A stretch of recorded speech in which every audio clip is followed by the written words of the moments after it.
In the meantime, EV maker Rivian shares are trading slightly higher this morning, up about 2% after an announcement they have agreed to adopt Tesla's charging standard. Ford and General Motors struck similar deals in recent weeks, securing access to Tesla's expansive North American charging network. You all know how more and more EV makers are joining hands with Tesla, and now Rivian is joining the fray. A few days ago, Rivian announced that it had signed a deal for its customers to use Tesla superchargers beginning in 2024. The move puts Rivian alongside General Motors and Ford, all companies that recently signed charger agreements with Tesla. As can be expected, Tesla stock advanced following the announcement, while Rivian stock surged. Following the surge, Wedbush analyst Daniel Ives tweeted that Tesla's charging deal with Rivian is another sign it's game, set, match for Tesla owning charging domestically in the US, with more monetization the key looking ahead. According to Rivian, the company's vehicle owners will be able to access, using an adapter, Tesla's network of more than 12,000 superchargers in North America starting in 2024. Rivian added that it will also adopt Tesla's charging port, the North American Charging Standard (NACS) connector, in its electric vehicles beginning in 2025. The adoption of the North American Charging Standard will enable our existing and future customers to leverage Tesla's expansive supercharger network while we continue to build out our Rivian Adventure network. Rivian CEO RJ Scaringe said in a statement, "Rivian's decision follows GM and Ford, which recently partnered with Tesla to gain access to its supercharger network. Meanwhile, Stellantis is also mulling adopting Tesla's EV charging standard. It's great to see the industry coming together to adopt the North American Charging Standard," Rebecca Tanucci, Tesla's Senior Director of Charging Infrastructure, said in a recent statement. "By doing so, we're collectively ensuring all EV drivers have access to easy-to-use, reliable charging hardware. We look forward to welcoming Rivian owners to thousands of our superchargers across North America." Notably, transportation is responsible for over a quarter of U.S. greenhouse gas emissions, highlighting the urgent need to electrify the sector and preserve our world for future generations.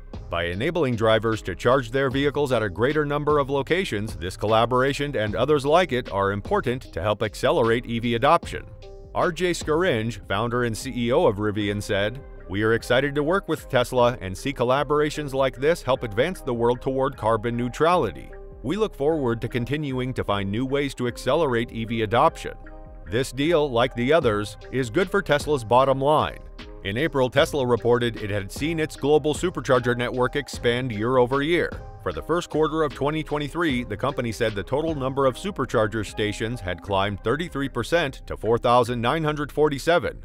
Its count of supercharger connectors, meanwhile, was 45,169, a 34% increase from the 33,657 it had in the same three-month period the prior year.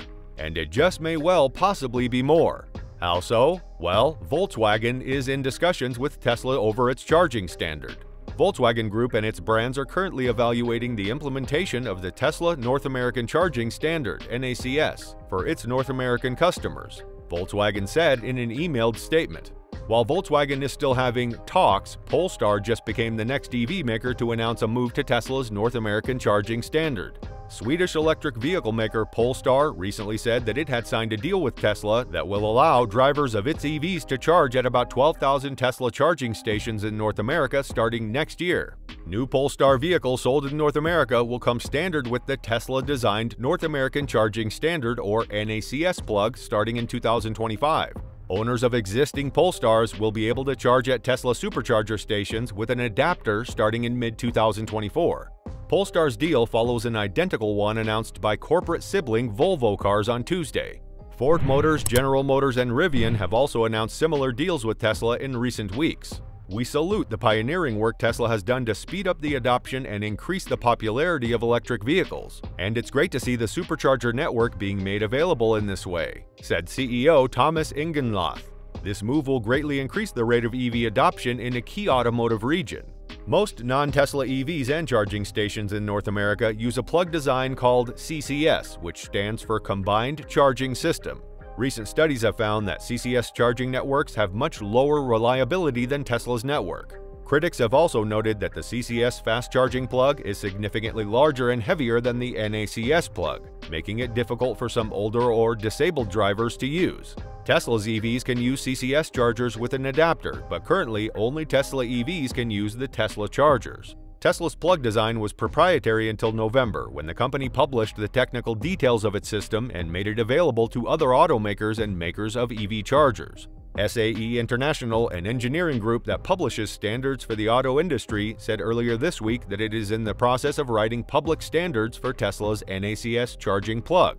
In light of this, only a day after Polestar announced its deal with the leading EV maker, Electrify America became the latest company to align itself with Tesla's EV charging standard. The company, which was created as part of a settlement of the Volkswagen diesel emission scandal, said Thursday it will add Tesla's North American charging standard NACS connector to Electrify America and Electrify Canada's fast charging networks by 2025. Electrify America said it will also continue to provide the combined charging system CCS1 connector throughout its network. Since our founding, we have focused on building an inclusive and open hyperfast charging network to facilitate the adoption of electric vehicles. Electrify America CEO and President Robert Barossa said in a statement, "We look forward to continuing to support industry-wide standards that increase vehicle interoperability and streamline public charging."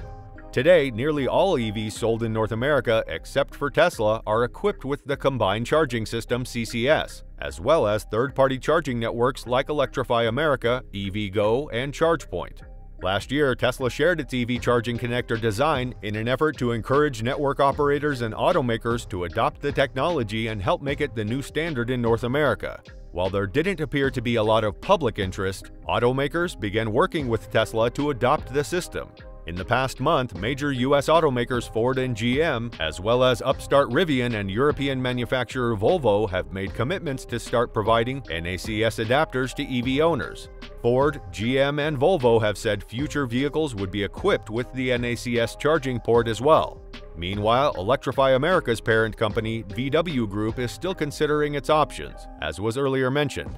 The German automaker said in a statement that it is currently evaluating the implementation of the Tesla North American Charging Standard (NACS) for its North American customers.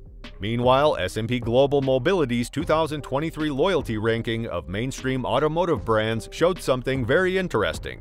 During the first 4 months of the year, Toyota saw a notable decline in its rankings, and part of it is likely due to electric vehicle maker Tesla. The rankings showed that Ford and Chevrolet still saw the most loyalty among customers, with the former seeing 59.5% brand loyalty and the latter seeing 57.1% for the first 4 months of the year. As per analyst Tom Libby during a webinar held by the S&P, Toyota is usually neck and neck with Ford and Chevrolet, but this did not happen this time around at all. Instead, Toyota was down 5.7 points from the same time last year to 52.3%. We will obviously have to watch the results going forward, but just in these first 4 months, Toyota is a disappointment, Libby said. While there are a lot of factors that affect an automaker's brand loyalty, the effects of Tesla's presence in the market are surely becoming palpable. As noted in an automotive news report, Toyota's drop could be due to conquests by Tesla, as the EV maker saw a rise in migrations for nearly every mainstream auto brand. In Toyota's case, the percentage of customers who migrated to Tesla was up 2.1 points to 5% year over year. Granted, EV sales are still very small compared to the sales of internal combustion-powered vehicles, but Libby highlighted that there's no doubt that Toyota, Honda, and some other Asian brands are being impacted tremendously by Tesla. Tesla, for its part, is gaining momentum, with the electric vehicle maker topping the loyalty rankings for luxury brands at 68%. That's 18.8 points above its closest competitor, BMW, which was in second place. Libby highlighted that no other luxury brand is above 50%, which suggests that Tesla is the only car maker today that is keeping more customers than it's losing. This is a substantial change from previous years, and it is driven by the extraordinary clout and success of Tesla, the analyst noted. Tesla's loyalty is so dominant that it is up 1.1 points even if the company has not really released a new vehicle to the market for several years now. Interestingly enough, Tesla's rise is even having an impact on fuel type loyalty. S&P recorded an average EV loyalty of 67.8% in April. This number is impressive, but when Tesla was removed from the dataset, the EV loyalty figures dropped to about 49.7%. Subscribe for more.